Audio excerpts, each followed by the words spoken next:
मुदखेड येथे भाजपाच्या वतीने केंद्र सरकारच्या जातीनिहाय जनगणना निर्णयाचे स्वागत। मुदखेड येथे भाजपाच्या वतीने दिनांक 2 मे 2025 रोजी शहरातील छत्रपती शिवाजी महाराज चौक येथे केंद्र सरकारच्या जातीनिहाय जनगणना निर्णयाचे भारतीय जनता पार्टीच्या वतीने फटाक्यांची आतिषबाजी करत एकमेकांना मिष्टान्न भरून जल्लोष साजरा करण्यात आला।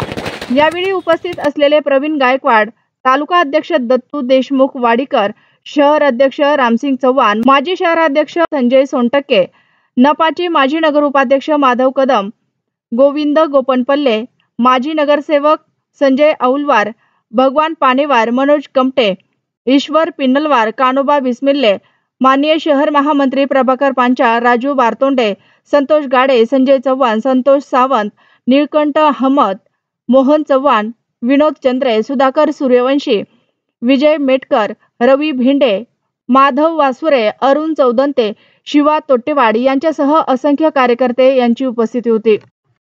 स्वागत आहे, स्वागत आहे, अरे स्वागत आहे, स्वागत आहे, अरे स्वागत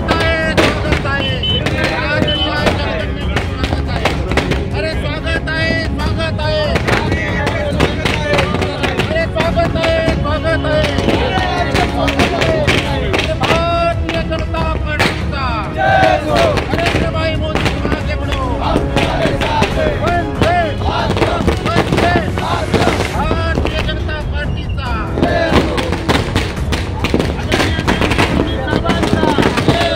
आदरणीय अशोकरावजी चव्हाण साहेबांचा, आदरणीय अशोकरावजी चव्हाण साहेबांचा। उपस्थित मित्रो, आज आपण या ठिकाणी देशाचे लोकप्रिय पंतप्रधान विश्वगुरु नरेंद्रभाई मोदी यांच्या सरकारने जो क्रांतिकारी निर्णय केलेला आहे त्या निर्णयाचं स्वागत करण्यासाठी आपण या ठिकाणी जमलो आहोत। मित्रो, या देशामध्ये पहिल्या प्रथम 1871 ला इंग्रजांनी जातीनिहाय जनगणना केली। ही जनगणना 1931 पर्यंत चालली, परंतु तदनंतरच्या काळामध्ये या ठिकाणी जातीनिहाय जनगणना बंद झाली। त्याचा परिणाम असा झाला की या देशातला जो शेवटचा उपेक्षित समाजातला माणूस आहे तो खऱ्या लाभापासून वंचित राहिला। या 95 वर्षाचा लढा काल देशाचे पंतप्रधान नरेंद्रभाई मोदी यांच्या समर्थ नेतृत्वामध्ये निर्णय घेण्यात आला की या वेळेची जनगणना ही जातनिहाय जनगणना करण्यात येईल। या जनगणनेच्या बाबतीमध्ये या देशातले काँग्रेसवाले ही आमची मागणी आहे असं सांगतायत, परंतु त्यांना मला विचारायचं आहे की गेल्या 70 वर्षाच्या काळामध्ये आपलं पूर्ण मतानं बहुमताचं सरकार होतं। त्या काळामध्ये आपण ही जातीनिहाय जनगणनेची मागणी पूर्ण करू शकला नाहीत। मग आज कोण्या तोंडानं सांगताय की जातीय जनगणनेची मागणी ही काँग्रेसची होती म्हणून? जातीय जनगणनेची मागणी खऱ्या अर्थाने ही भाजपाची होती। स्वर्गीय गोपीनाथ मुंडे साहेबांची मला या ठिकाणी आठवण होते।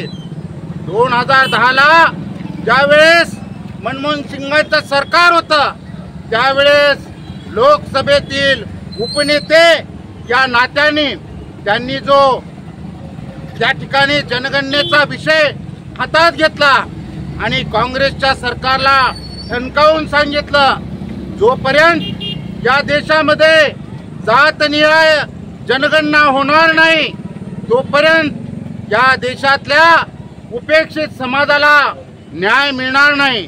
मित्रो, मराठा समाजाच्या आरक्षणाचा प्रश्न आहे, इथे असलेल्या धनगर समाजाच्या आरक्षणाचा प्रश्न आहे, इथे असलेल्या जाटांच्या आरक्षणाचा प्रश्न आहे। हे सर्व जर प्रश्न सोडवायचे असतील तर सुप्रीम कोर्ट असं सांगतं, इम्पेरियल डाटा द्या, वस्तुनिष्ठ अहवाल द्या। तुमच्या या देशामध्ये कुठल्या समाजाच्या किती जाती आहेत, कुठल्या समाजाचं किती प्रतिनिधित्व आहे, कुठल्या समाजाची किती लोकसंख्या आहे। परंतु काँग्रेसने 70 जल्लोषामध्ये या देशातल्या उपेक्षित समाजाला या ठिकाणी या जनगणनेपासून दूर ठेवण्याचं पाप केलं। ते पाप धुवून काढण्यासाठी नरेंद्रभाई मोदींनी परवा निर्णय केला की या देशातली जी जनगणना होईल ती जातीच्या आधारावर होईल। आणि मित्रो, यामुळे या ठिकाणी संपूर्ण जातीला न्याय मिळणार आहे। त्यासाठी या निर्णयाचं स्वागत करण्यासाठी सबंध देशभर आज जल्लोषाचं वातावरण आहे। भारतीय जनता पार्टीचे कार्यकर्ते रस्त्यावर उतरून नरेंद्रभाई मोदींचा निर्णयांचं या ठिकाणी स्वागत करतायत। त्याचाच हा परिपाक म्हणून मुदखेड भारतीय जनता पार्टीच्या वतीने आम्ही या ठिकाणी रस्त्यावर येऊन नरेंद्रभाई मोदींच्या निर्णयाचं स्वागत करत आहोत। जय हिंद, जय महाराष्ट्र।